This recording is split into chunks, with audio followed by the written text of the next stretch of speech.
চোখেই থাকে। তবে যাবে না, এতে রাগারাগি করার কি আছে? বউকে নিয়ে কোথায় চললি? এই তো একটু শ্বশুর বাড়ি যাচ্ছি।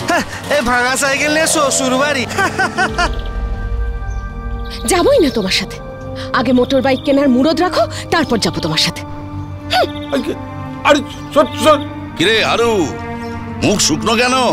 দেখো না দাদা, বউটাকে নিয়ে শ্বশুর বাড়ি যাচ্ছিলাম, আমার মোটর বাইক নেই বলে রাগ করে বাড়ি চলে গেল। আচ্ছা, ভালো ফসল না হলে কোথা থেকে বাইক কিনবো বলো তো? আর রতনটা দেখো কেমন দিব্যি একেবারে বাইক নিয়ে দৌড়চ্ছে। রতনকে আমি সান অ্যাগ্রো সান পাওয়ার দিয়েছিলাম বলে ও ভালো ফসল ফলিয়ে মোটা টাকা কামিয়ে ঘুরছে। তাই নাকি? সান পাওয়ার ব্যবহার করলে আমিও টাকা পয়সা রোজগার করতে পারবো? ফসল চাষের 10 থেকে 15 দিনের মধ্যে সান অ্যাগ্রো সান পাওয়ার ব্যবহার করলে ফসলের শেকড় শক্তিশালী হবে, ফলে ফসলের স্বাস্থ্য আর ফলন দুইই বাড়বে। সান পাওয়ারে শক্তি আসে, ফসল হাসে, মাঠও ভাসে।